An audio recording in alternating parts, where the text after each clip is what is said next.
Baik, selamat siang semua. Salam sehat. Saya harus agak cepat nih, tidak berbasa-basi lagi. Saya share screen aja ya. Nah, mestinya sudah loading, udah tampak di layar laptop Anda. Sudah, Pak. Sudah, Nah, Pak. oke. Baik, yang terakhir kita bahas itu integral fungsi kontinu. Itu baru bagian pertama, belum semuanya. Jadi hari ini kita masih akan melanjutkan dari subbab 6.1 itu dengan sifat-sifat integral fungsi kontinu dan teorema dasar kalkulus, lalu teorema Taylor, dan kemudian kita akan menyentuh bagian pertama dari subbab 6.2 yaitu tentang integral Riemann. Jadi bahan ujiannya nanti sampai di sini karena hari Rabu saya mau pakai untuk uh, ya menampung berbagai pertanyaan dari Anda dalam waktu yang tersedia. Bila diperlukan ya minggu ini bisa ditambah sesi ekstra ya. Ini sudah disampaikan di awal subbab 61 sebetulnya. Namun minggu lalu tuh kita belum masuk ke teorema dasar kalkulus. Nah, beberapa sifat integral yang juga perlu dibahas di sini sebelum teorema dasar kalkulus ya. Ini standar aja sih sebetulnya ya. Jadi uh, integral dari jumlah itu sama dengan jumlah dari integral begitu ya. Jadi yang pertama kalau dibacakan seperti itu. Yang kedua juga integral dari hasil kali f dengan skalar sama dengan skalar kali integral f begitu. Jadi dua sifat pertama ini tentunya dikenal sebagai sifat linier dari integral gitu ya. Kemudian sifat ketiga dikenal sebagai sifat penjumlahan.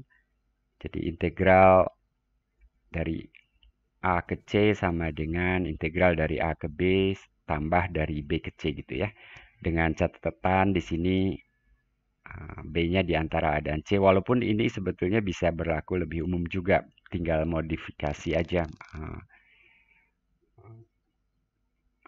selangnya begitu ya. Jadi kalau A lebih kecil dari C dan C lebih kecil dari B, maka ya yang seperti ini tetap berlaku juga ya. Cuma kita harus mendefinisikan uh, integral dengan batas integral yang lebih umum. Jadi batasnya bisa terbalik gitu. Jadi yang di bawah bisa lebih besar daripada yang di atas. Kita belum sampai ke situ. Jadi asumsi ini harus dituliskan secara eksplisit. Oke, saya tidak akan mengulas pembuktiannya, walaupun sebetulnya Anda harus hati-hati karena definisi notasi integral ini memang sebagai limit gitu ya, tapi limit dari jumlah Cauchy begitu ya. Kita belum membahas uh, jumlah, uh, kita sudah membahas jumlah Riemann, tetapi definisi integralnya sendiri bukan limit dari jumlah Riemann. Kalau melalui jumlah Riemann kita harus memastikan jumlah Riemann atas dan jumlah Riemann bawah itu bertemu begitu ya. Barangkali bisa juga sih dari teorema yang sudah kita bahas itu. Tapi kalau dari definisi maka notasi integral ini adalah limit jumlah Cauchy. Nah, lalu kita juga memiliki sifat keterbatasan untuk integral. Kalau f terbatas dengan supremum M kapital dan infimum M kecil gitu, maka kita punya ini. Ya ini mudah dilihat, jumlah Cauchy-nya pasti selalu diapit oleh M kecil kali B min A dan M besar kali B min A gitu ya. Jadi limitnya ya pasti saja, pastinya tentu diapit oleh dua bilangan itu juga. Tentunya di sini diasumsikan bahwa limit jumlah Cauchy itu ada gitu ya. Jadi notasi integralnya bermakna. Karena itu kita punya ini dan nilai seper B min A kali integral F dari A ke B itu disebut atau dikenal sebagai nilai rata-rata F pada AB ya. Dan tidak heran kalau nilai tersebut berada di antara M kecil dan M besar. Kalau ada pertanyaan silakan interupsi aja ya. Kalau tidak saya akan melanjutkan pembahasan tanpa terhenti kecuali nanti kalau saya merasa perlu untuk menjelaskan apa yang dibahas ini lebih lanjut, saya akan memberikan penjelasan tambahan itu. Nah, ya kalau kita masih menganggap integral itu sebagai luas daerah di bawah kurva, maka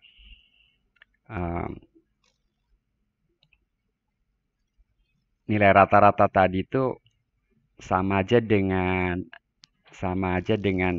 tinggi ini ya. Jadi tinggi ini yang sama dengan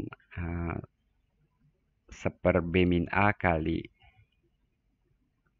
integral dari F pada interval AB begitu. Jadi kalau dikalikan dengan lebar selangnya, ini B min A, maka luas persegi panjang ini sama dengan nilai integral F pada AB. Dan dalam hal F-nya kontinu, maka ya tinggi persegi panjang ini panjang kali lebar ya. Ya, lebar persegi panjang ini sama dengan nilai F di suatu titik C. Bahwa ada dua buah C itu mungkin saja terjadi, tetapi minimal ada sebuah gitu ya. Minimal ada sebuah. Ya, kalau fungsinya monoton naik murni, maka akan ada tepat sebuah saja ya. Nah, beranjak ke sifat berikutnya yang nantinya dikenal sebagai teorema dasar kalkulus, kita definisikan fungsi akumulasi ya. Jadi F kapital ini dikenal sebagai fungsi akumulasi. Jadi kita punya F kecil yang kontinu pada interval AB, lalu kita definisikan F kapital tersebut ya. Bayangan kita ini luasnya itu gitu ya. Jadi ini sama dengan luas daerah ini gitu ya.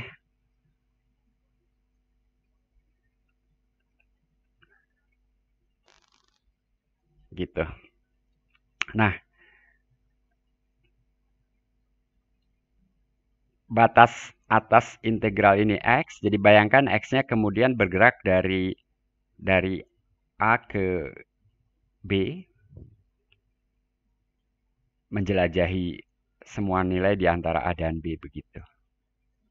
Jadi FA akan sama dengan 0, dan FB sendiri sama dengan luas daerah, seluruh daerah di bawah kurva F dari A sampai dengan B gitu ya.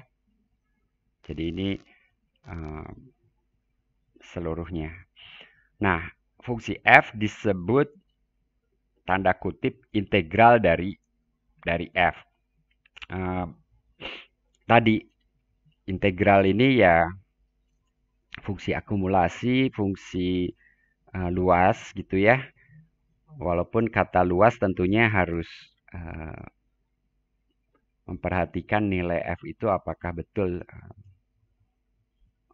positif gitu, tak negatif gitu ya. Jadi kalau luas daerah di bawah kurva ya begitu. Tapi kalau F-nya sebagian negatif, sebagian positif, luas itu bisa saja nantinya jadi nol atau bahkan negatif gitu ya. Makanya kita pakai kata generik integral itu pun dengan tanda kutip karena fungsi f ini ya bergantung pada x. Jadi si integralnya sendiri merupakan fungsi dari x gitu ya. Yang nantinya atau yang juga dikenal sebagai anti turunan ya kalau di S1 barangkali di kalkulus gitu. Nah, teorema dasar kalkulus yang pertama ini terkait dengan fungsi f kapital tadi. Jadi kita masih mengasumsikan f continue pada interval AB, lalu f kapital didefinisikan seperti tadi. Maka f kapital ini merupakan fungsi C1 dan turunannya sama dengan fx, yaitu ini gitu ya.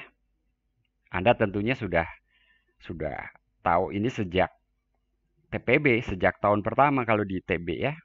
Saya kira di perguruan tinggi lain juga. Nah, apakah dulu dibuktikan?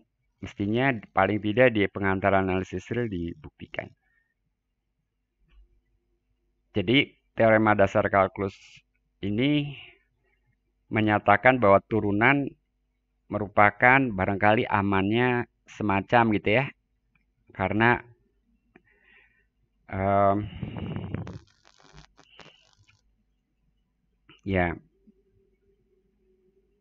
karena operasi dari yang satu khususnya integral itu apakah integral itu ini integral yang tanda kutip tadi, kalau pakai tanda kutip mungkin semacamnya dihapus ya, barangkali nggak apa-apa. Ya, jadi yang tanda kutip tadi ya F kapital itu gitu ya, jadi F kapitalnya fungsi. Kenapa pakai tanda kutip? Karena kalau Anda dengar kata integral bisa jadi sebuah bilangan kan, sebuah nilai gitu ya. Sementara F kapital tadi sebuah fungsi gitu ya. Nah, kalau fungsi bisa diturunkan, balik lagi jadi F yang juga fungsi. Jadi di sini dari fungsi ke fungsi, balik lagi ke fungsi semula gitu ya. Gitu. Jadi ini yang disebut integral pakai tanda kutip tadi. Ini turunan ya, gitu.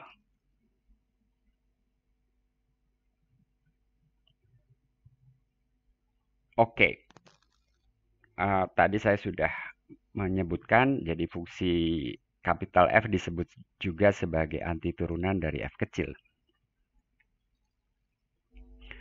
Nah, ini buktinya tidak terlalu sulit sebetulnya, dan Newton, bukti ini bila ditelusuri adalah bukti yang digagas oleh Newton ya. Jadi Newton memberikan buktinya seperti ini.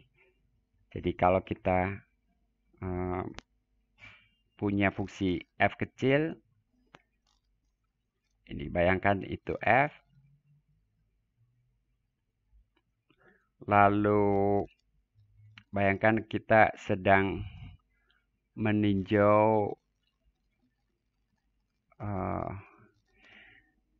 ya F kapital aksen ini kan luasan dari A sampai X dianggap sebagai fungsi dari X itu kemudian diturunkan lagi gitu ya, diturunkan terhadap X. Nah, menurunkan terhadap X itu kan bayangan kita adalah pakai definisi, jadi X plus H itu ya anggaplah hanya positif ya untuk ilustrasi di sini. Jadi X plus H dikurangi Fx itu nantinya kan luas ini, jadi ini si pembilang itu luasan itu. Jadi ini adalah Fx plus H dikurangi fx. Lalu dibagi h. H itu lebarnya kan. Jadi di sini ini x plus h. X plus h dan x itu berdekatan. Lebarnya h. Nah itu kan mirip dengan apa tuh? Luas daerah yang diarsir itu gitu ya. Mirip dengan tinggi dari ya. Jadi si X ya, Pak. daerah yang diarsirnya mirip dengan persegi panjang kan, persegi panjang yang ramping gitu ya. Dan karena f-nya kontinu, ya ini dapat dianggap betulan ya menyerupai persegi panjang yang ramping itu tadi ya. Jadi tingginya dapat dianggap sama dengan fx gitu ya. Sebetulnya bukan persegi panjang tetapi dapat dianggap sebagai persegi panjang dengan saya suka menyebutnya persegi tinggi ya karena konsepnya apa namanya penampakannya di sini persegi panjang yang menjulang tinggi gitu ya. Jadi ini persegi tinggi yang tingginya itu dapat dianggap sama dengan fx gitu ya. Jadi bayangkan persegi tinggi alasnya h, tingginya fx. Lalu dibagi h kan? Ini kan seper h. Jadi seper h kali itu ya h-nya dicoret. Ya balik lagi jadi fx gitu ya. Tapi di sini argumennya nilai rata-rata f pada interval ini itu kan diapit oleh m kecil dan m besar. Ya. Yang merupakan infimum dan supremum fungsi f kecil pada interval yang lebarnya h itu. Kalau h menuju 0, maka m kecil dan m besar itu ya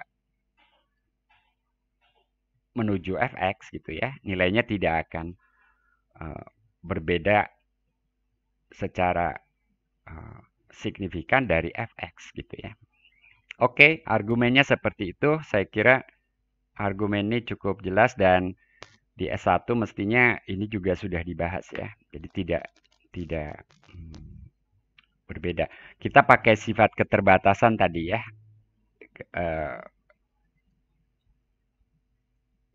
Untuk nilai rata-rata, nilainya diapit oleh M kecil dan M besar itu.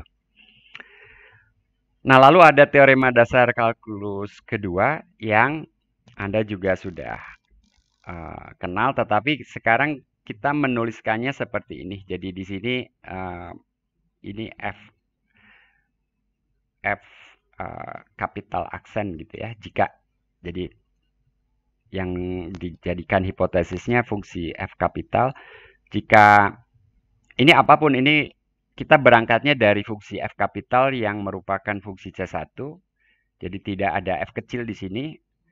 Ya F kecilnya ya justru F kecilnya sama dengan ini kalau mau ya. Jadi kalau kita perkenalkan F kecil, maka yang di sebelah kiri itu adalah F kecil gitu ya.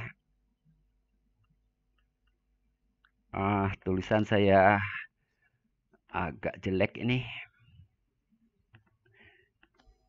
Jadi kalau mau, tapi kita tidak perlu memperkenalkan F kecil, kita langsung dapat ini gitu ya. Itu juga bisa. Jadi di buku Royden, kalau Anda juga mengambil mata kuliah ukuran dan integral Lebesgue semester depan atau semester yang lalu, bunyinya ya seperti ini juga teorema dasar kalkulus yang kedua ini.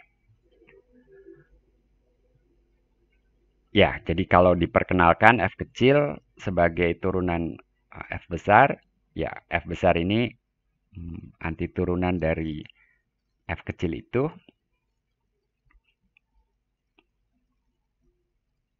Nah, buktinya ini harus sedikit mikir, nanti saya jelaskan, berikan penjelasan tambahan. Mungkin di S1 buktinya seperti ini juga, tetapi ingat kita mendefinisikannya sebagai limit jumlah Cauchy gitu ya, integral itu. Jadi dari teorema nilai rata-rata, ini belum pakai teorema nilai rata-rata, ini baru istilahnya apa? Ini deret teleskopis, udah kenal ya? Teleskopis itu yang berjatuhan ya.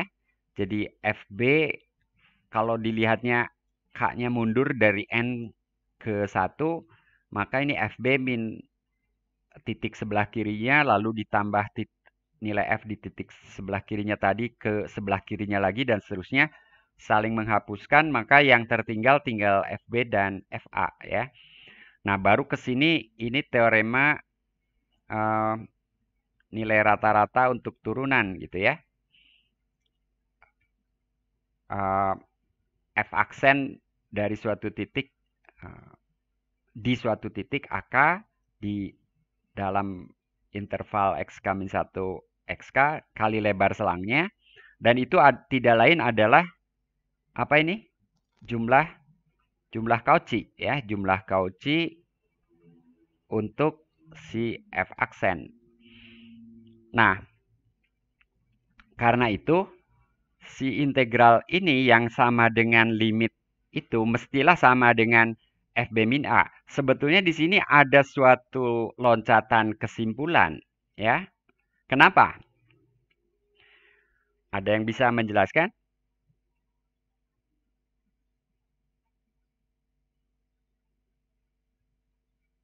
Nah, kenapanya? Saya jelaskan secara lisan aja ya. Atau ya oke, saya bantu dengan suatu gambar garis bilangan real barangkali, tapi saya harus hapus ini. Saya harus hapus itu karena saya mau menggambar di situ.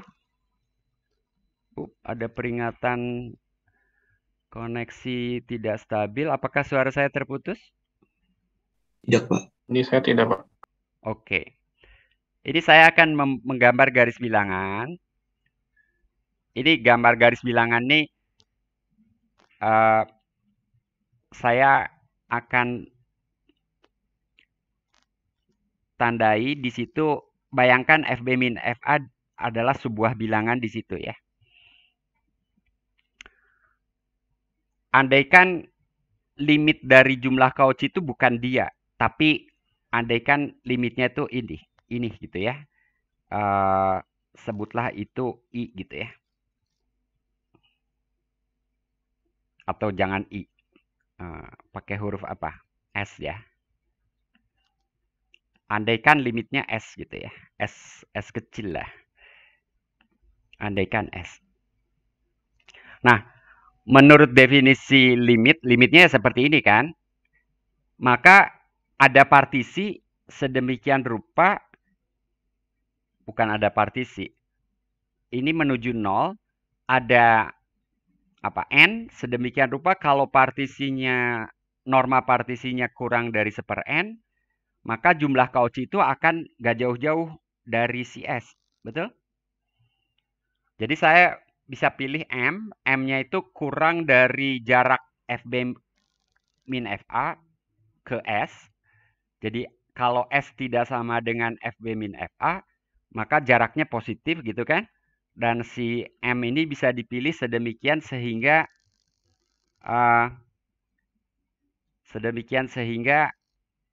S plus minus 1/M itu tidak memuat FB min FA.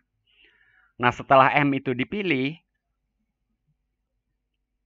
maaf, saya bisa memilih N dengan sedemikian sehingga kalau norma partisinya kurang dari 1/n, maka nilai jumlah Cauchy-nya akan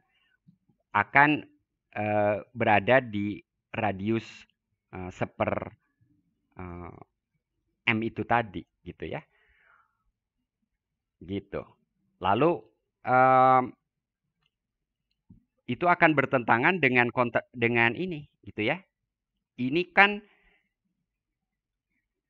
kan suatu jumlah Cauchy gitu ya, yang partisinya apapun gitu ya. Jadi FB min FA itu akan sama dengan jumlah Cauchy, untuk partisi apapun gitu ya. Gitu. Begitu. Jadi bertentangan di situ. Kontradiksinya terjadi di situ. Jadi ini yes gitu ya, harus.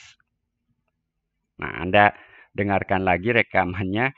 Mungkin tadi saya agak belepotan di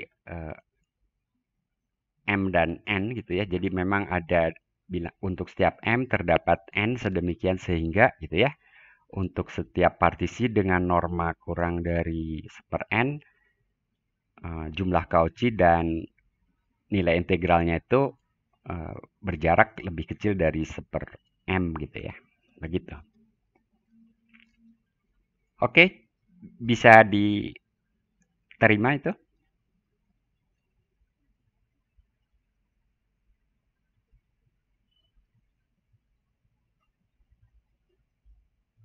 Ya, jadi ini ilustrasi pengandaian ya, andai gitu ya.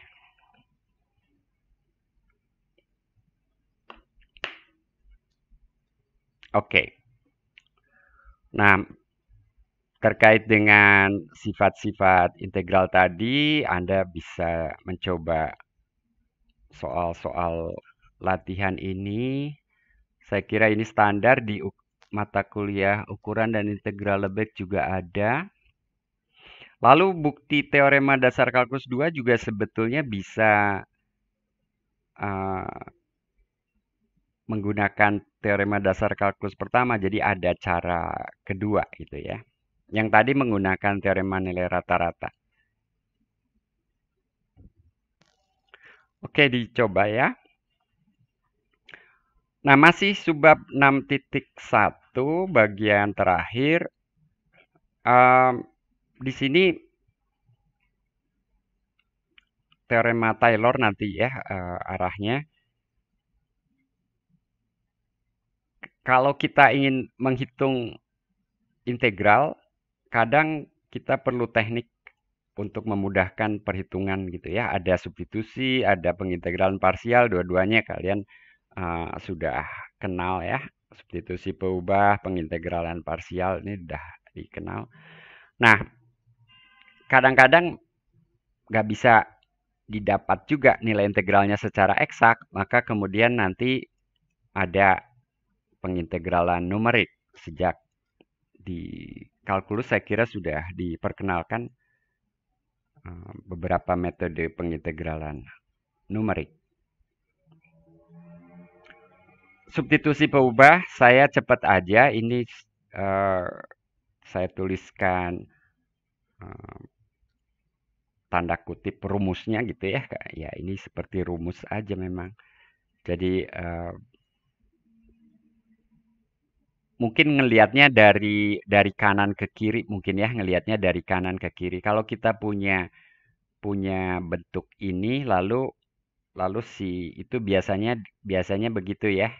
U semanan GX, maka ini adalah DU kan gitu ya. Jadi FU DU, lalu batasnya ikut berubah gitu ya. Begitu sebetulnya kan. Lalu pengintegralan parsial kita juga punya ini, biasanya dua suku pertama ini kita tuliskan sebagai fx, gx, x-nya dari A sampai dengan B gitu ya. Jadi ya ini mungkin kalian sering misalkan U sama dengan fx, lalu V atau dv sama dengan g aksen x dx. Jadi ini integral u dv gitu ya. Kadang-kadang seperti itu. Jadi kalau ini u kali dv, maka integral parsial itu uv min vdu kan gitu ya. Jadi v-nya di sini sama dengan gx. Oke, ini sudah kenal. Saya kira pembahasan kita bukan mau menyoroti ini. Tentu saja ini pembuktiannya menarik untuk dilihat juga ketika integral itu adalah limit jumlah Cauchy ya. Tapi Anda baca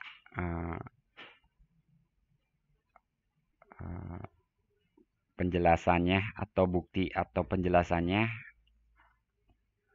ya, bukti garing penjelasannya di buku ya. Untuk yang ini, saya mau melanjutkan dengan teorema Taylor. Ada pertanyaan? Ini hening juga nih, saya nggak tahu nih apakah saya sedang ngomong sendirian, jangan-jangan udah terputus. Suara saya masih oke? Benar, Pak. Kalau boleh Masih, Kak. bertanya tentang yang tadi apa namanya? Yang TDK kedua, Pak, yang Bapak uraikan Oke. tadi. Ya boleh. Balik lagi dong.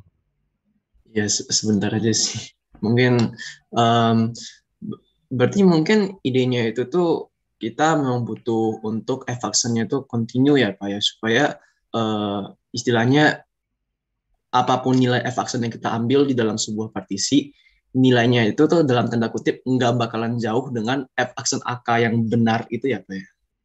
Oh, kalau ini kan kekontinuannya jelas dipakai, tapi kekontinuannya itu untuk menjamin teorema nilai rata-rata ini Rata-rata gitu ya. loh. Iya, Iya. Pak. Jadi soal jauh enggaknya sih saya kira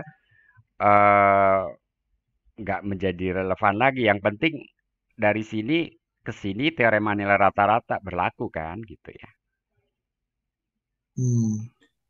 Namun mungkin tadi yang Bapak jelaskan yang panjang di akhir itu tuh adalah kenapa limit dari SFP F-action P itu tuh Iya, bisa jadi FB min FA iya, kan, Pak?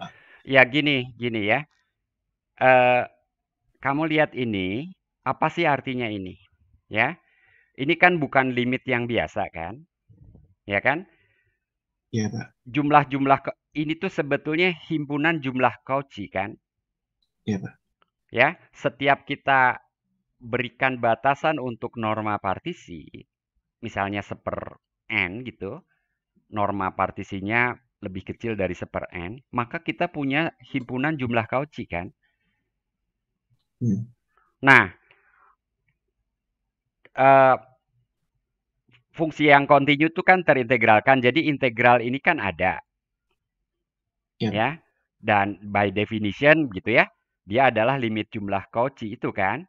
Nah, sekarang bayangkan himpunan jumlah Cauchy, di mana di dalamnya itu selalu ada nilai FB min FA gitu loh.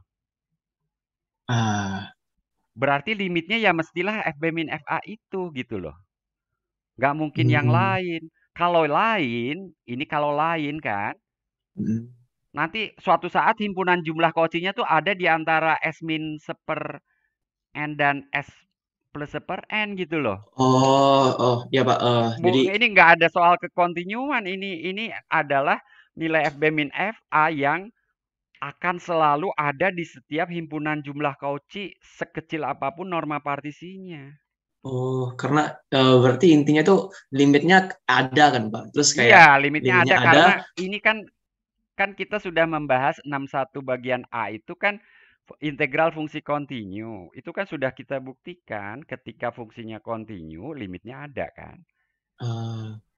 Kemudian karena di setiap partisi yang mungkin dengan norma yang cukup kecil, kita selalu bisa dapat suatu partisi yang nilainya itu FB min FA, dan akibatnya itu tuh berarti harus dong limitnya itu FB min FA gitu ya. Kurang lebih gitu, cuman ngomongnya di setiap toleransi yang kita berikan, lalu ambil partisi apapun dengan norma partisi sekian, akan selalu ada jumlah Cauchy yang sama persis FB min FA gitu loh. Jadi bilangan itu tuh akan ada terus gitu loh di setiap partisi apapun gitu loh. Karena begitu kita pilih satu partisi, jumlah Cauchy itu masih banyak kemungkinannya. Salah satunya nanti akan sama dengan FB min FA gitu loh. Kan kemungkinan jumlah Cauchy itu kan ngambil titik sampelnya itu kan. Itu akan memberikan sebuah jumlah Cauchy tersendiri ketika kita ngambil titik sampel. Hmm, baik, Pak. Ya, dicerna lagi ya. Jadi ada bilangan yang selalu menjadi jumlah Cauchy gitu loh. Hmm, Seket dia seperti memaksa nilai limit karena kita sudah tahu limitnya ada, maka nilai F Ya, banding F itu seperti memaksa pastilah diri dia harus dia, jadi limitnya betul. gitu. Nah, itu dan ilustrasi saya andaikan bukan dia, nanti kontradiksi gitu kan. Oh, baik Pak, makasih. Oke ya. Yang lainnya di ini coret-coretan warna kotak merahnya makin banyak. Eh, Anda bisa baca lagi dan dengarkan lagi urut-urutan penjelasannya ya. Oke, yang integral parsial dan tadi substitusi oke. Sekarang saya akan membahas rumus suku sisa Taylor. Ini yang pertama. Ada 3 slide saya buat. Mungkin udah berbeda dengan yang saya upload kemarin malam ya. Saya gitu sambil menyiapkan, saya baca lagi dan saya tambah sesuatu tadi. Jadi jika f terdiferensialkan secara kontinu di X0, kita punya ini kan, kita udah tahu itu. Ini persamaan apa sih ini? Ah, bukan persis persamaan garis singgung. Ini C kan ya. Ini teorema nilai. Ini teorema tidak lain teorema nilai rata-rata. Rata. Ya. Kalau di sini fx C-nya sama dengan X0 itu persamaan garis singgung yang merupakan hampiran untuk fx. Tapi yang kita punyai di sini bukan hampiran, ini betulan sama ya. Tapi C-nya nggak tahu gitu ya, C-nya nggak tahu berapa. Nah, dengan menggunakan integral, ini teorema nilai rata-rata untuk turunan. Sekarang teorema yang di bawah ini adalah teorema apa?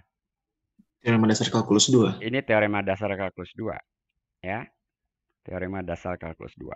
Nah, sekarang kita akan melanjutkan teorema dasar kalkulus 2 ini.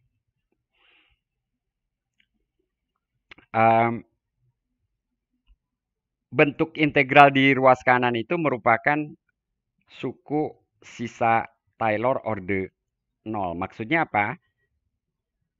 Bayangkan kita menaksir fx dengan fx0. Oke? Jadi fx kita taksir sebagai fx0. Boleh dong dengan kekontinuan gitu ya. Tapi kan ada error. Errornya berapa? Ya errornya si integral ini. Itu kalau kita pakai teorema dasar kalkulus 2. Nah, kalau teorema nilai rata-rata turunan, errornya ini kan. Beda ya. Sama serupa tapi beda bentuk kan.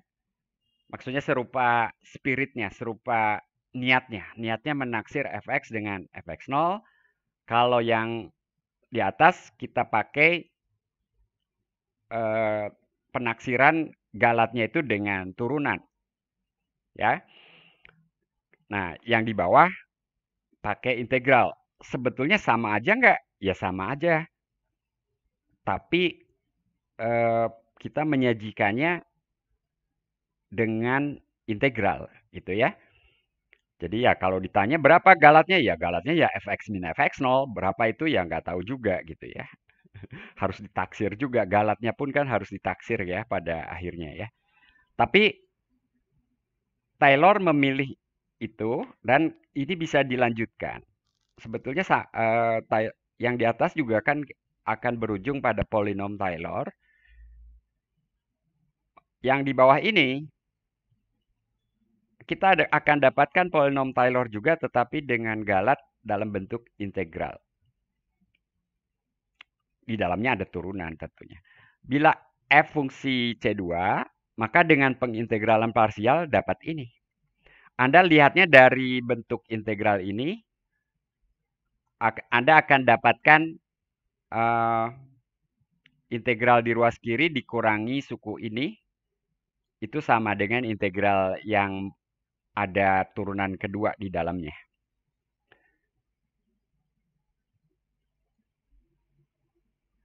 Oke nggak? Ya, jadi ini saya nggak harus menunjukkan hitung-hitungannya dengan integral parsial ya. Jadi yang di garis bawah ini kan itu df aksen T ya. Ya, jadi U kali dv itu kan UV min VDU, nanti masukkan batas-batasnya, nanti Anda akan dapatkan integral di ruas kiri ini dikurangi itu. Nah, jadi yang tadi fx sama dengan fx0 tambah integral yang di ruas kiri ini kan, itu sekarang saya uraikan menjadi f aksen x0 kali x min x0 tambah integral ini. Nah, ini sekarang ini sudah polinom Taylor orde 1. Nulisnya gimana ya? Saya intip dulu notasinya. Oke, notasinya x0-nya dulu. Gitu. Ini tambah suku sisanya gitu ya. Saya intip lagi notasinya. Oke, itu ya. Oke, jelas? Jelas ya? Nah, berikutnya, kalau F ternyata C3, artinya punya turunan ketiga, maka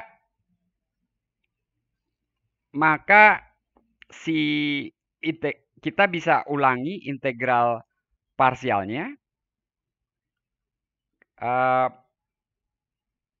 Karena ini lagi-lagi ini tentu kita harus memunculkan, maaf, ini sih sama aja dengan yang di atas. Kita harus memunculkan turunan ketiga gitu ya. Jadi kita bisa melihat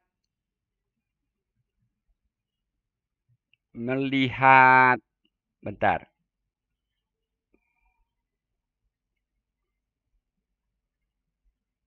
Kalau dilanjutkan akan muncul integral x min t kali turunan ketiga. Ya kita melihatnya barangkali mundur dari bentuk itu ya. Dari bentuk itu. Saya kira Anda harus ngotret sendiri di sini. Bila f fungsi Cn plus 1, maka suku sisa Taylor-nya itu akan sama dengan bentuk integral ini.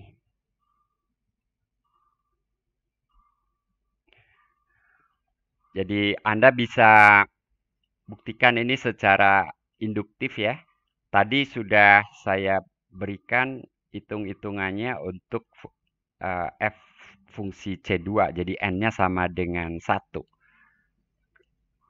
Jadi untuk n sama dengan 2, 3, dan seterusnya, Anda lakukan pengintegralan parsial berulang kali. Ya. Misalnya dari sini kalau mundur, ini bisa mundur dari bentuk terakhir ini bisa mundur ya. Ini yang turunan ke n plus 1 t dt itu bisa dianggap d fn t dt kan. dfnt ya. Jadi dfnt. Begitu. Jadi dari situ Anda bisa lakukan pengintegralan parsial, nanti akan balik ke suku sisa ke n ya, suku sisa ke n-1. Jadi Anda akan melihat bagaimana dari langkah ke n-1 ke n itu sebetulnya secara mundur lebih mudah. Nah, dari bentuk terakhir ini kita bisa menaksir galatnya itu sebagai suatu bentuk O besar O besar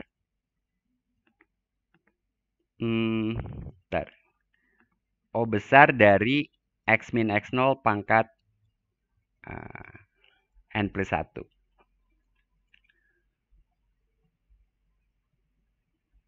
Kenapa demikian? Karena O besar ini apa artinya? Ada C sedemikian sehingga gitu ya.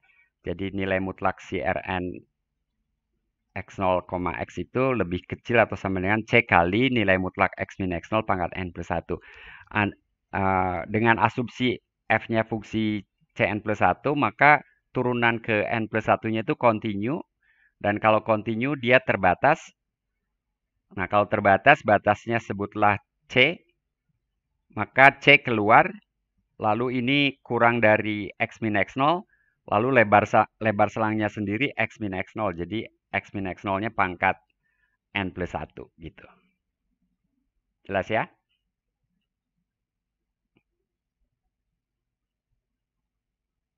Oke, barusan saya jelaskan secara lisan. Silakan kalau ada pertanyaan, jangan sampai nanti pertanyaannya belakangan. Di halaman Ya, sebelumnya ada typo kayaknya. Di halaman sebelumnya itu di penulisan itu integral x0 sampai x ft dt itu harusnya f aksen t ya, Pak? oh Yang di iya, pantas saya ya. agak bingung tadi sebentar. Ini F aksen ya? Iya, iya. Kan dari slide sebelumnya kan, ya ini F aksen. Tadi tuh saya ngelihat ini agak aneh, tapi lupa typonya yang mana gitu ya. Jadi yang kiri betul, makasih Yan. Jadi dari integral F aksen, integral parsial nanti muncul integral yang melibatkan turunan kedua. Dari integral yang ada turunan kedua, integral parsial lagi, muncul integral yang melibatkan turunan ketiga dan seterusnya gitu ya. Dan setiap saat integral parsial nanti muncul suku tambahan seperti di sini muncul suku ini. Nanti kalau integral parsial lagi akan muncul setengah turunan kedua F di X0 gitu ya, kali X min X0 kuadrat. Dan sisanya integral yang melibatkan turunan ketiga dari F. Ya, ya. Oke. Ada lagi komentar, pertanyaan, koreksi? Gimana, yang lain ngikuti nggak nih? Rima? Ya, Pak.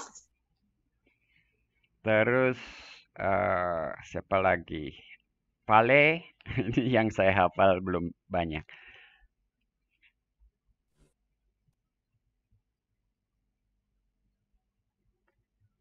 Saya berhenti dulu coba, ini pesertanya sudah ada 31.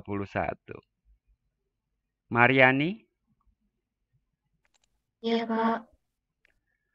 ini Mariani yang ikut kuliah dengan saya sebelumnya bukan ya? Iya, betul, Pak. Gimana penjelasan barusan? Mengikuti, Pak. Oke, dari tadi saya off videonya. Anda mudah-mudahan mengikuti kuliah dengan baik tadi ya, semuanya. Saya share kembali.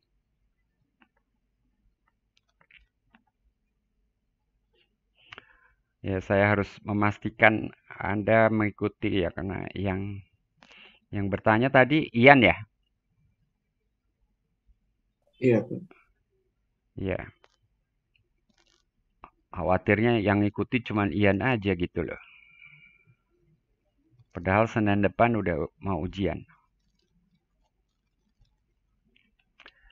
Nah, di pengantar tadi disampaikan bahwa kalau kita tidak bisa menghitung integral secara eksak, maka kita menaksir integral itu dengan jumlah Cauchy tertentu dan galatnya nanti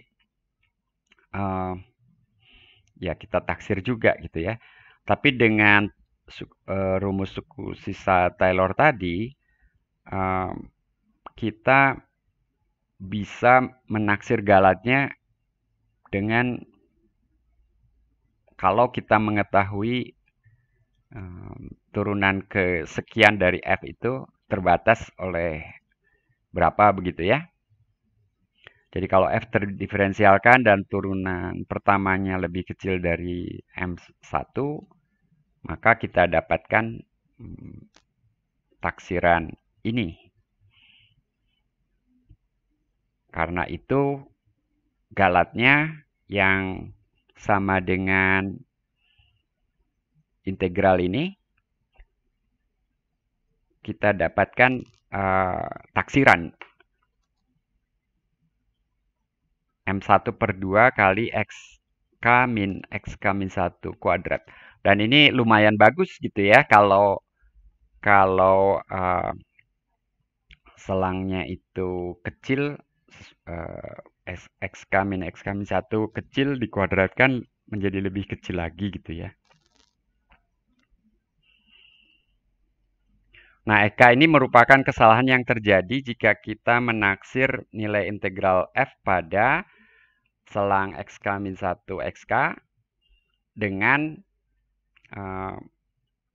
ya ini nilai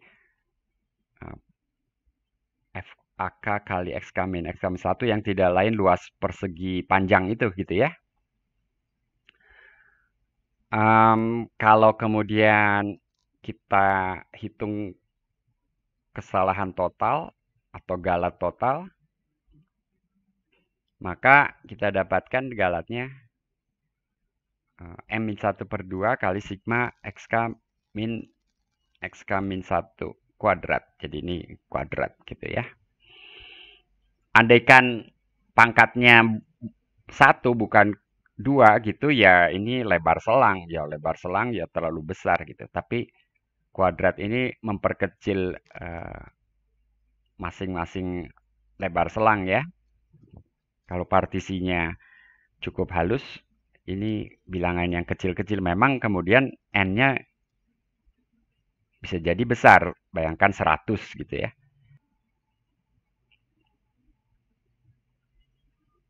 Ya,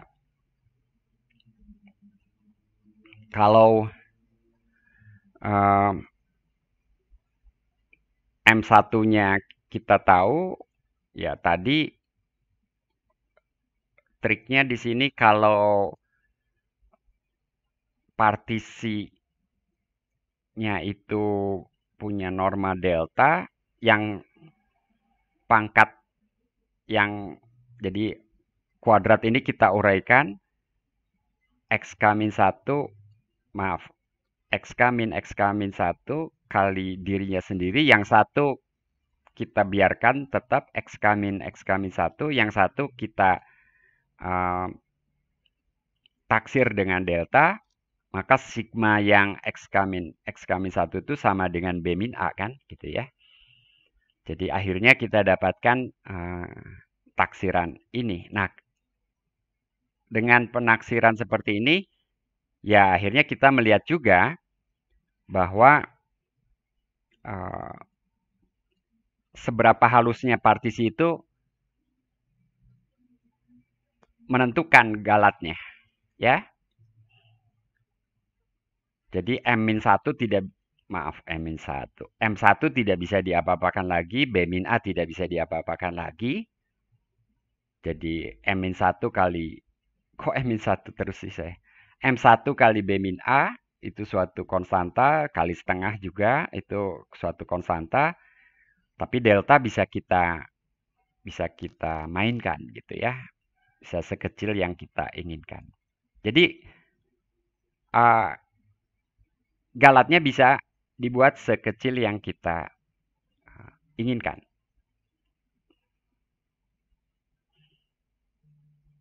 Nah,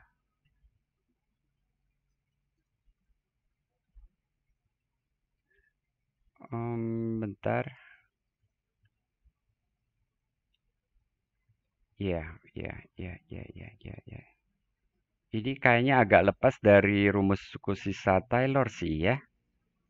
Walaupun sebentar di sini kita pakai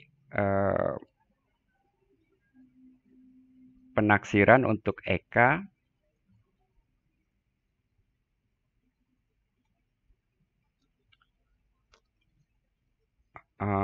Ya, jadi dari langkah terakhir ini kita dapatkan bahwa kesalahan penaksiran di atas merupakan kesalahan orde O besar delta ya. Ya, yang pertama tadi kita menaksir F dengan jumlah Cauchy seperti dari definisi saja. Sekarang kalau kita tahu lebih jauh tentang F, misalkan F-nya fungsi C2 dengan turunan kedua maksimum M2 begitu. Jadi terbatas oleh M2. Dan kemudian kita pilih khusus ini AK-nya titik tengah, maka kita dapat menghitung galat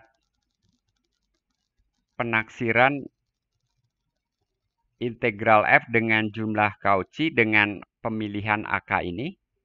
Itu galatnya ditaksir dengan M1/24 kali B min A kali delta kuadrat. Saya kira ini Anda harus mengotret dan menghitung. Itu emang M1 ya Pak, bukan M2. Ah iya salah. Betul. M2. M2.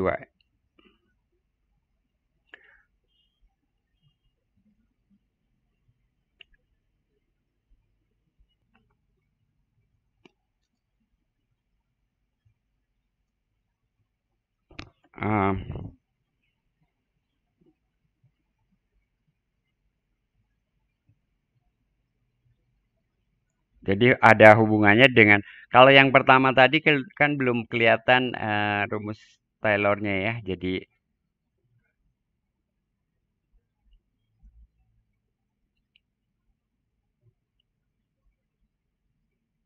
oke, saya akan share screen.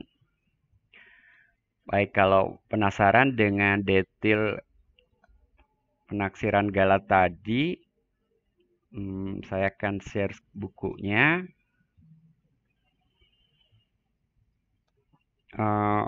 Ini yang tadi ya. Jadi itu sebagai hampiran orde pertama.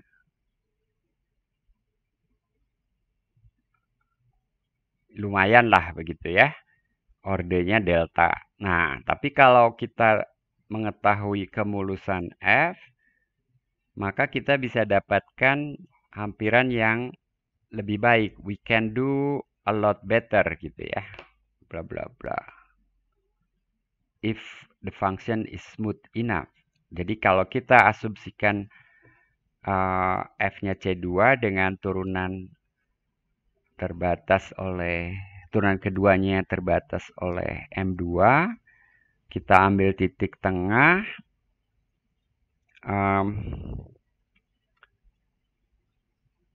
integral ini sama dengan itu ditaksir dengan apa namanya? Ini kalau F-nya garis lurus, kalau F-nya linear ya. Kalau F linear luasnya itu kan sama dengan persis persegi panjang yang berada di tengah kan gitu ya. Oke ya. Nah, sekarang rumus suku sisa Taylor tadi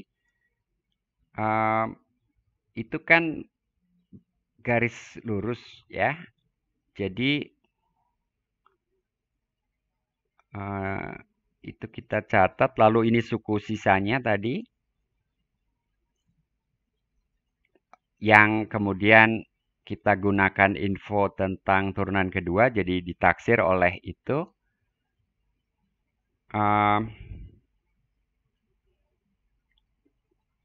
The first integral on the right is exactly ini yang ini.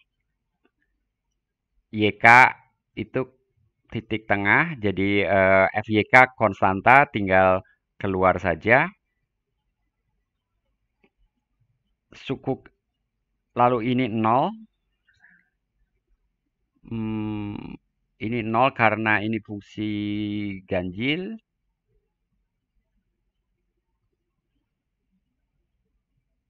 Lalu yang suku sisa tadi ditaksir atmos ya. Lalu di pangkat 3, jadi kalau tadi kuadrat sekarang pangkat 3, maka yang pangkat 2 dibawa keluar ditaksir oleh delta, yang sisanya adalah B min A gitu ya. Oke, seperti itu. Ada satu hal yang tadi saya tidak bisa sebutkan langsung adalah suku kedua ini sama dengan 0 karena fungsinya fungsi ganjil di sekitar YK titik tengah gitu ya. Jadi X min YK ini ya bayangkan garis lurus melalui YK, sebagian di bawah, sebagian di atas, dan yang sebagian di bawah dan sebagian di atas itu sama besar.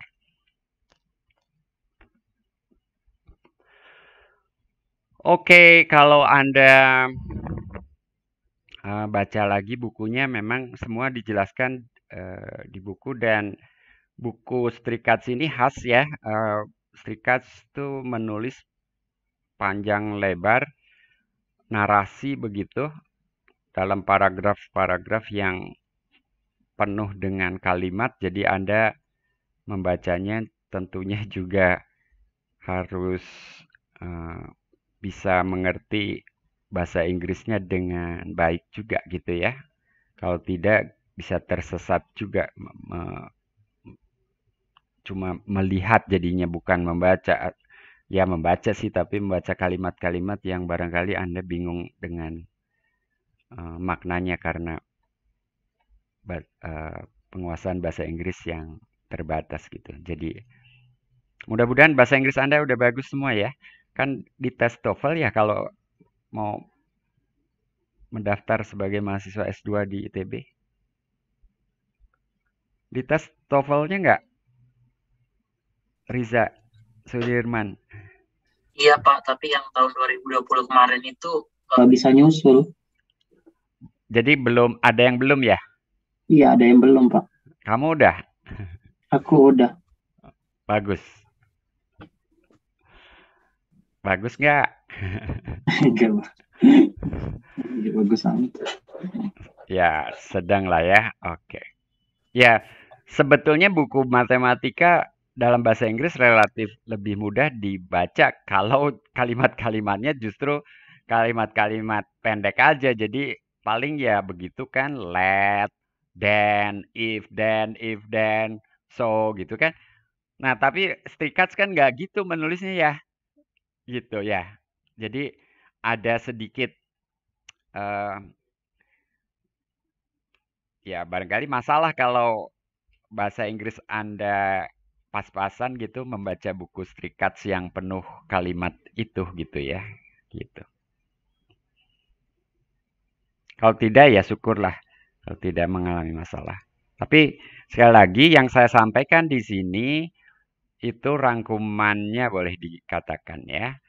Mungkin ada tambahan penjelasan juga dalam bentuk ilustrasi begitu, serta penjelasan-penjelasan dalam bahasa saya yang mudah-mudahan gitu ya lebih bisa diterima. Mudah-mudahan belum tentu juga karena memang materinya ya seperti itu. Jadi mudah tidaknya menerima penjelasan itu tergantung pada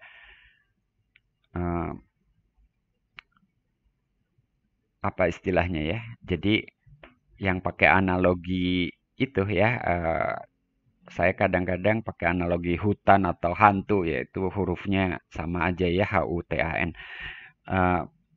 Ya tergantung si hutannya atau hantunya sendiri ini sesuatu yang memang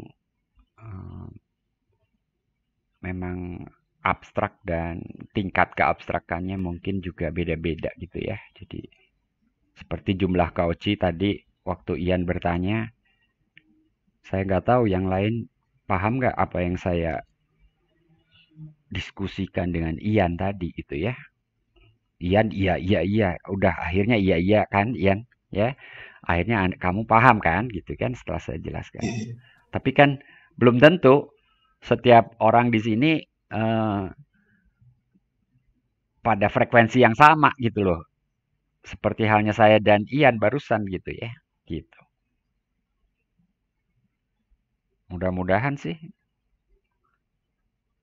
Ya, kita lihat di ujian nanti. Sekarang saya lanjutkan.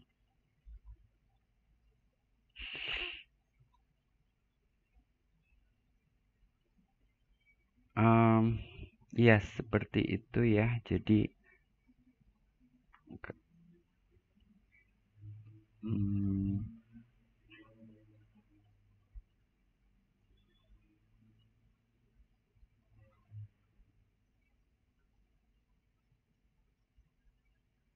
iya, sebetulnya kalau Anda melihat ini kenapa Eka menjadi Eka tuh galat pada selang bagian ya, pada selang bagian.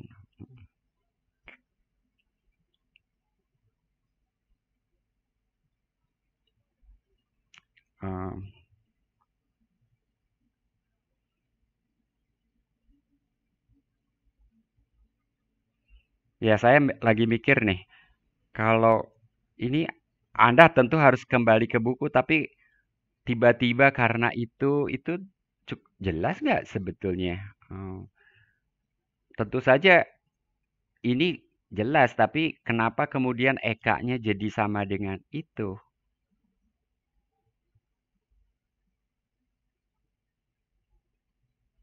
Iya Pak, saya kurang paham di situ. Kenapa FAK-nya masuk ke dalam, nggak di luar aja? Nah, ini barusan siapa yang bertanya? Gabriel Pak, saya Pak. Oke, Gabriel. Oke, saya jelaskan ya Gabriel ya. Jadi kita menaksir, kita tuh kan mau menaksir dari A sampai B, kita mau menaksir ini ya. Ini kan sama dengan sigma dari XK min 1 sampai XK fx dx gitu kan. Oke, K dari 1 sampai N. Nah, sementara si Cauchy itu kan menaksirnya sebagai FAK kali XK min 1 gitu ya. Duh, tulisan saya kecil-kecil. Oke, jelas lah ya. Gabriel, oke? Nah, kalau kamu uraikan ini, integral ini kan sebetulnya integral ini sama dengan saya tuliskan ya di sini ya. XK min 1 XK FK dx, fx dx, maaf, fx dx dikurangi integral FAK, tapi FAK itu kan konstan. Jadi integral FAK sama dengan apa? Pada selang itu. FAK kali XK kurang XK min 1. Persis. Nah, udah kelihatan sekarang? Oh ya, baru kebayang Pak. Baru kebayang kan? Jadi masing-masing integral itu, saya pakai warna lain ya. Ini saya beri kotak hijau kan? Masing-masing integral itu kan ditaksir dengan ini kan? Gitu. Nah, selisihnya berapa? Selisihnya sama dengan integral itu. Kelihatan kan sekarang ya? Gitu. Tapi tadi nggak bertanya kan? Jadi, cuman saya sebetulnya pengen ditanya juga. Oke, Gabriel ya, dan teman-teman yang lain ya. Terima kasih Pak.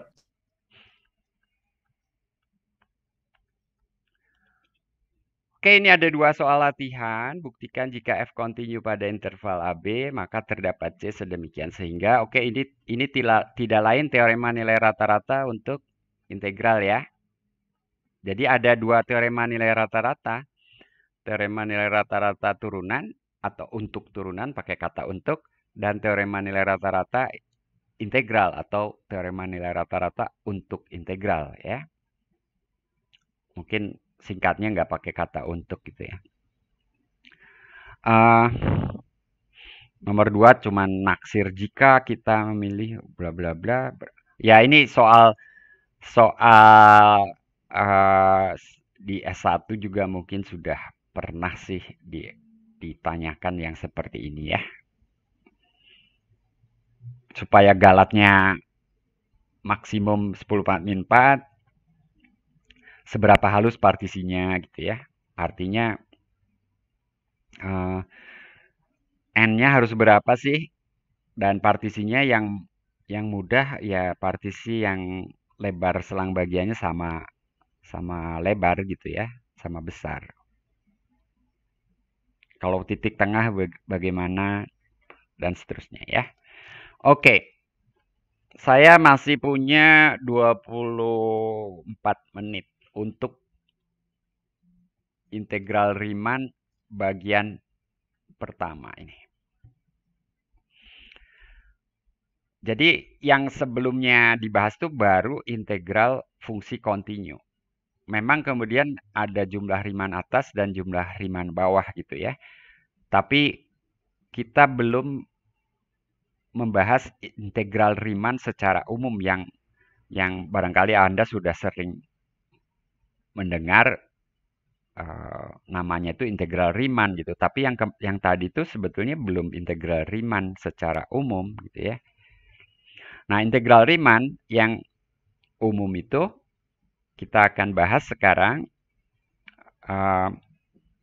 Dan siapa Riemann Anda bisa bacalah di internet banyak artikel ya.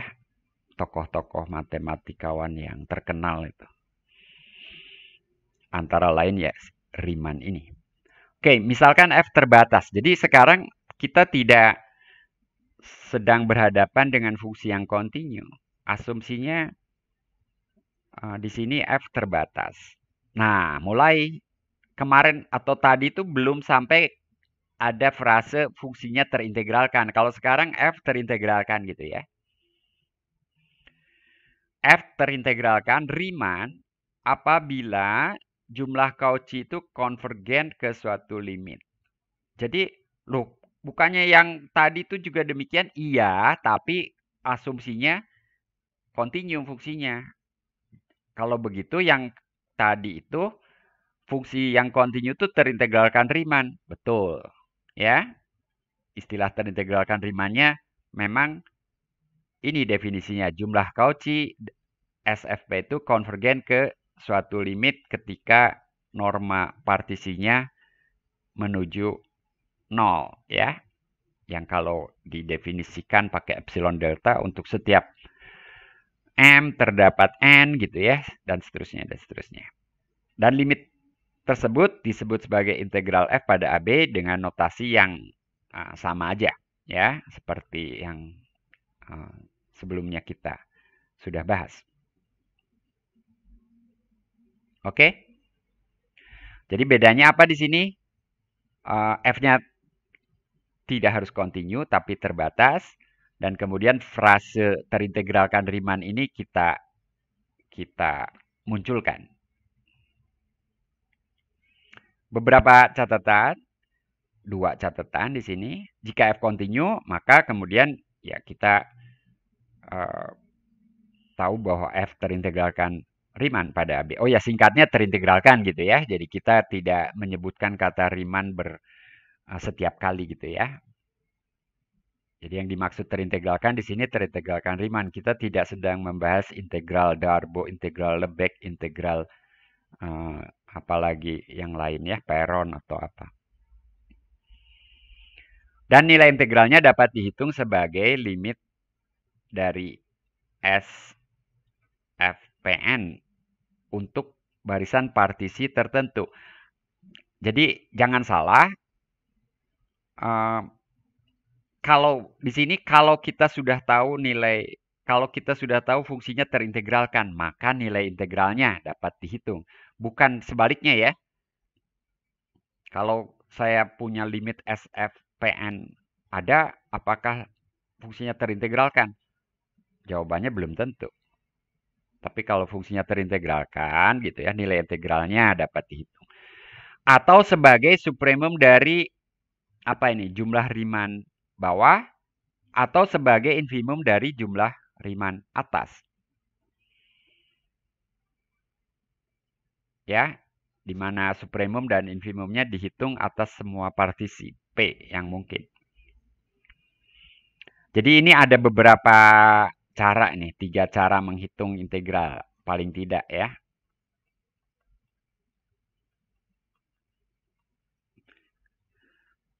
Jadi di sini ada, tidak harus pakai salah satu cara itu gitu ya, tapi paling tidak kita sudah punya 3 cara.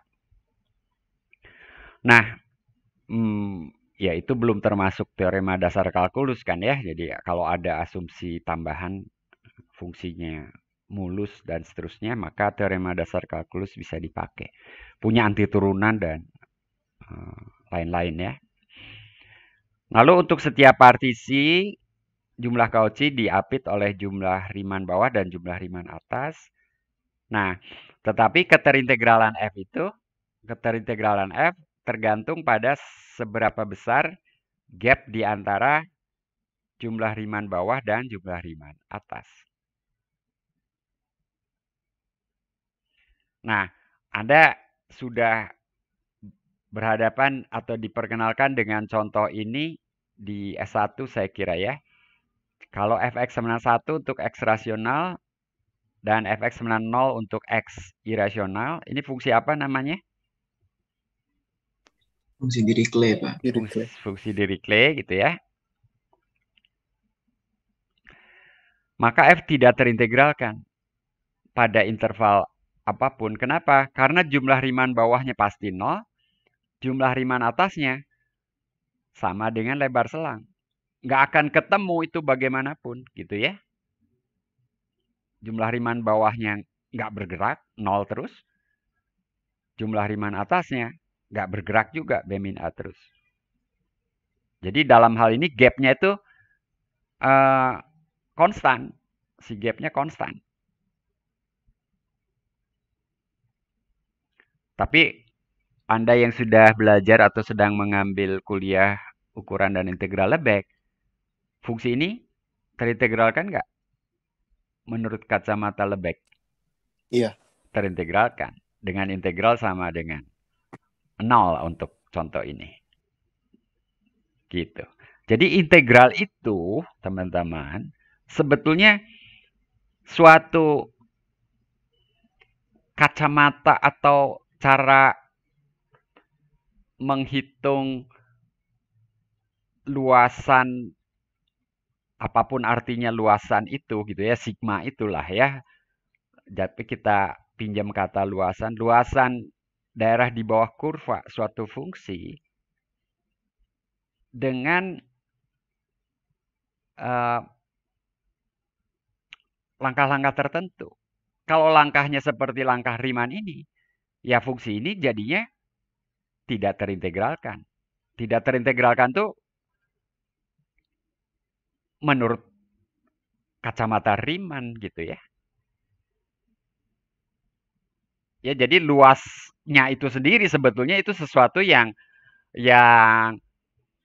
bergantung pada cara pendekatannya. Jadi apakah kurva F itu mempunyai luasan daerah di bawah kurvanya gitu? Itu tergantung pada bagaimana mendefinisikan integralnya. Ya, makanya kata terintegralkan sendiri sebetulnya biasanya diikuti dengan terintegralkan apa gitu ya, terintegralkan Riemann dalam hal ini yang sedang kita bahas. Tapi nanti ada terintegralkan Lebesgue, terintegralkan Denjoy, terintegralkan Perron, terintegralkan Petit gitu ya. Jadi banyak konsep integral. Menarik sih. Cuman di ITB nggak ada yang menekun ini. Kalau Anda suka teori integral, Anda harus ke Jogja ya. Oke, konsep osilasi pada suatu interval itu ada hubungannya dengan integral, dan di sini kita mendefinisikan osilasi suatu fungsi terhadap suatu partisi sebagai selisih jumlah Riemann atas dan jumlah Riemann bawahnya. Ada konsep osilasi yang lain ya. Ini kita sedang membahas gap itu tadi, istilahnya gap ya. Nah, kalau P aksen merupakan perhalusan dari P, maka cenderung si gap ini cenderung ya lebih kecil, tapi bisa jadi juga tetap sama dengan osilasi terhadap P.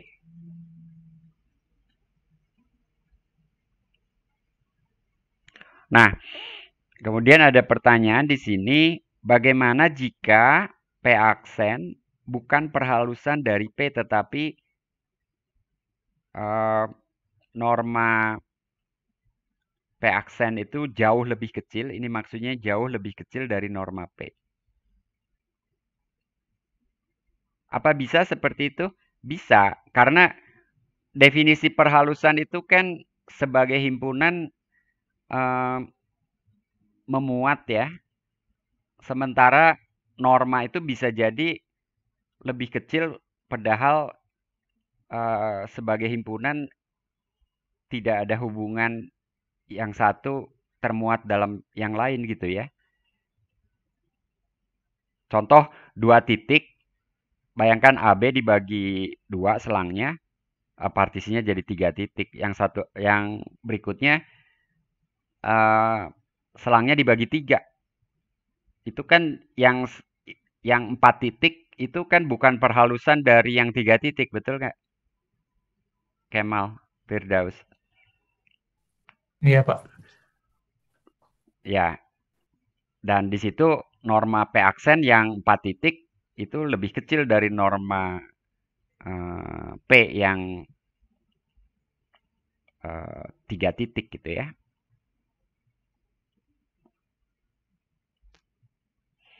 Oke, ini ada lema. Lema ini menjawab pertanyaan barusan, tetapi buktinya ini Anda harus fokus ya, harus baca dengan pelan-pelan sih. Misal P titiknya X0, X1 sama dengan Xn, lalu P aksen, X0 aksen, X1 aksen, dan seterusnya, Xn aksen. Ini sama-sama banyaknya N. Ini sama-sama banyaknya ya. Nah, jika norma P aksen lebih kecil daripada infimum ini nggak pakai aksen, maka kita punya hubungan antara osilasi terhadap P aksen dan osilasi terhadap P. Jadi osilasi terhadap P aksen itu paling besar 3 kali osilasi F terhadap P. Saya nggak janji bisa menjelaskan ini dengan baik. Sebetulnya kalau di papan tulis enaknya sambil di gambar-gambar juga ya. Mungkin kalau di sini nanti gambar-gambar, tapi akan jadi penuh sekali. Untuk setiap interval ini xj min 1 aksen, xj aksen. Jadi kalimatnya nggak pakai untuk, maaf. Setiap interval tersebut akan beririsan dengan paling banyak 2 interval ini dan itu. Bentar, itu kenapa? Mungkin kalau misalnya dia 3 interval, misalnya apa? Berarti harus ada 1 interval yang terkandung di dalam X-aksen Z1, X-aksen Z ini. Ya, dan itu menyalahi hipotesis mungkin ya. Kita harus jelasnya harus digambar ya. Jadi mungkin saya pakai untuk titiknya setidaknya pakai warna merah deh. XK-1, XK, lalu ini XK plus 1 gitu ya. Jadi paling banter beririsan dengan 2 ya, mungkin seperti itu gitu ya. Nah, kenapa? Kalau beririsan dengan 3 ya pasti memuat satu interval ya. Bayangkan kalau ada satu lagi di sebelah kanan gitu ya. Oke. Kalau beririsan dengan 3, ya berarti XK plus 1 akan termuat dan itu menyalahi hipotesis ini kan? Ya? Jelas? Jadi paling banyak dengan 2 interval. Dalam hal itu, diperoleh ketaksamaan ini bila si interval yang pakai aksen itu hanya beririsan dengan 1 interval. Kalau dengan 1 interval, Anda harus gambar lagi.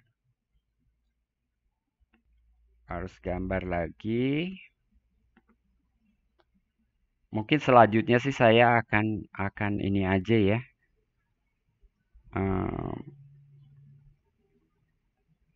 Saya nggak setiap saat berhenti menjelaskan seperti ini. Kalau beririsan seperti ini berarti dia di dalam, ya. Maksudnya gitu kan? Karena kalau keluar ya berarti beririsan dengan 2. Jadi otomatis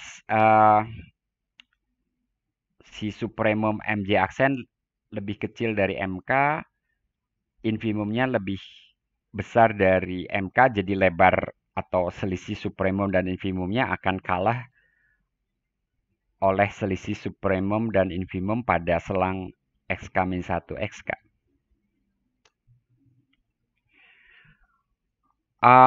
Kalau beririsan dengan 2 interval, maka itu yang terjadi. Anda gambar lagi, tapi saya untuk yang ini sudah buat sih, gitu ya. Cuman penjelasannya Anda baca dari gambar ini, gitu ya. Nah, kemudian kita gerakan J-nya untuk J sama dengan 1, ya paling kiri ya tentunya maksimum 1 interval, kita dapatkan ini. Untuk yang 2, katakanlah beririsan dengan 2 interval, dapat itu, dan kemudian untuk J sama dengan 3, J sama dengan 4, dan seterusnya. Nah, kita lihat di sini bahwa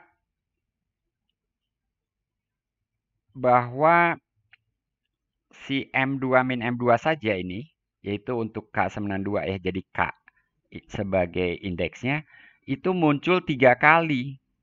1 di sini, 1 di sini, dan 1 sebelumnya kan tadi kan? Yang ini kan? Jadi untuk J sama dengan 2 muncul M kapital 2 min M kecil 2. Untuk J sama dengan 3 masih muncul. Untuk J sama dengan 4 juga muncul. Kenapa bisa? Ini yang ilustrasi untuk J sama dengan 4 saya tidak buat gambarnya ya.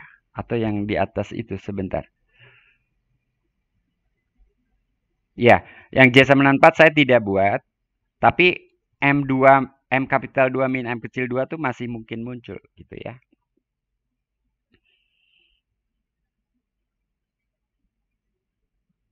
Ya, sorry. Ini ilustrasinya ini ya.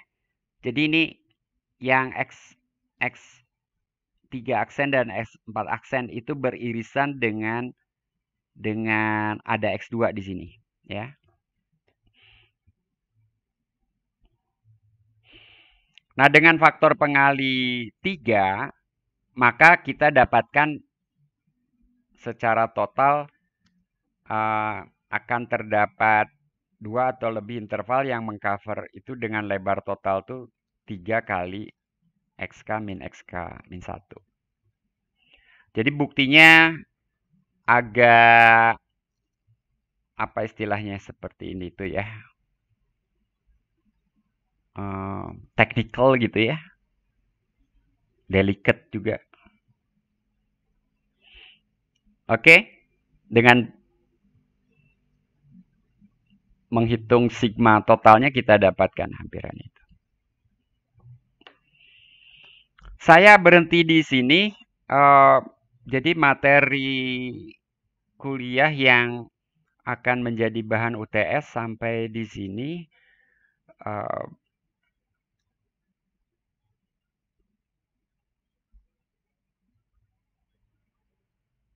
hanya sampai definisi integral Riemann dan contoh yang tidak terintegralkan Riemann, dan tentunya implisit contoh yang terintegralkan Riemann itu ya integral fungsi yang kontinu ya, fungsi kontinu otomatis terintegralkan Riemann. Jadi saya bolehlah bertanya kalau fungsinya kontinu, jumlah Riemann atas berapa, jumlah Riemann bawah berapa, selisihnya menuju 0 gitu ya.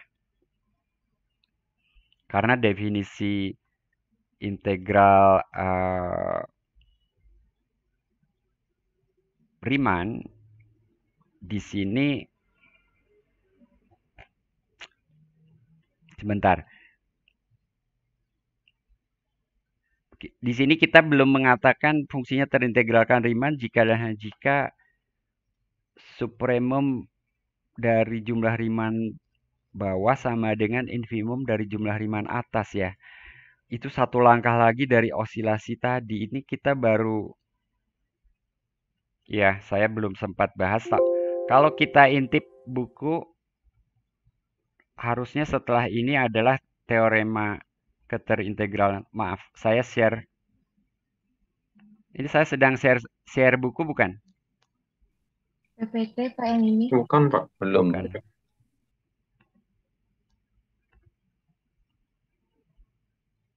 Oke.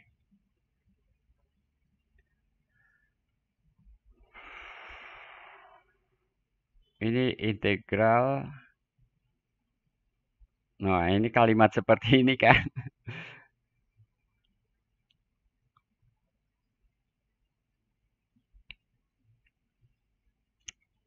Ini yang barusan lemma 621. Jadi ini baru lemma. Nah, dari lemma ini teoremanya. Jadi sebetulnya idealnya sih teorema ini dibahas nih. Baru saya bisa ngasih soal yang seru ya. Jadi catatan tadi terlalu dini ya. Itu kan catatan tadi tuh ini kan.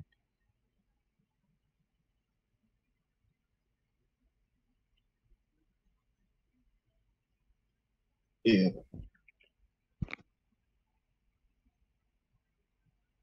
Tapi yang tadi bukannya untuk continue saja ya? Fungsi Enggak, yang tadi kan dibahas. F-nya terbatas. Oh, Kan oh, kita iya. udah definisi integral Riemann kan. Lalu saya mengatakan integralnya dapat dihitung. Oh, sorry, catatannya untuk fungsi kontinu ya. Iya, iya, iya. Iya, iya, catatannya untuk fungsi kontinu ya, nggak salah. Ya, nggak salah. Ini untuk fungsi yang terintegralkan Riemann. Jadi fungsi tidak harus kontinu, jadi ini F-nya bounded, tapi ini pernyataannya kan kelima pernyataan ini ekuivalen gitu ya. Kelima pernyataan ini ekuivalen, salah satunya jumlah Riemann atas sama dengan jumlah Riemann bawah. Nah, kemudian nanti kalau sudah dibuktikan ekuivalen, a function satisfying any of will be called Riemann integrable gitu ya. Jadi saya di slide tadi ngambil salah satu dulu ya. Ngambil salah satu dulu yaitu yang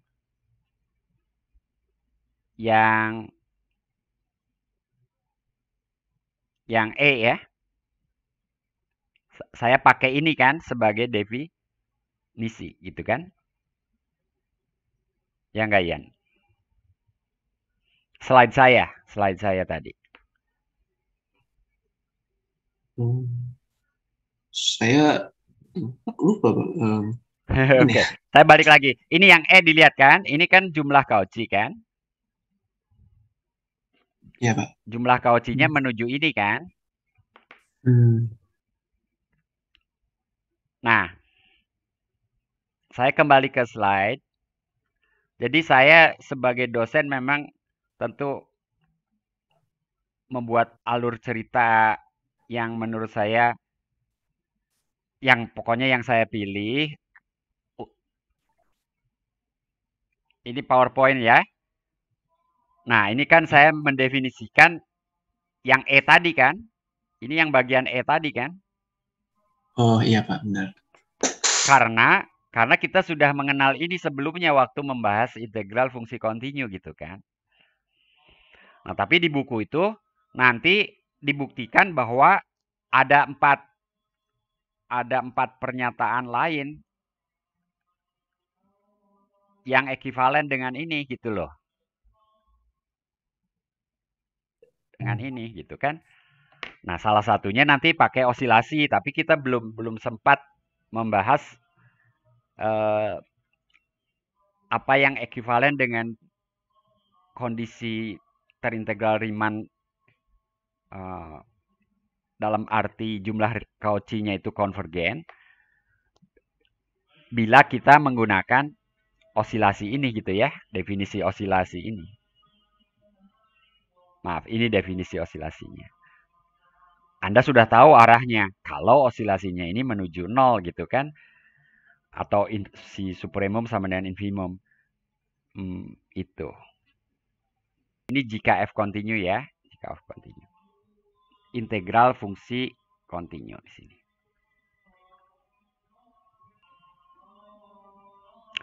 Oke, saya berhenti di sini. Saya akan menyiapkan presensi mandiri, saya belum sempat. Jadi Anda mengisi daftar hadir pukul 14, sekarang 14.44. Mungkin 14.46 saya perlu 2 menit untuk menyiapkan 6.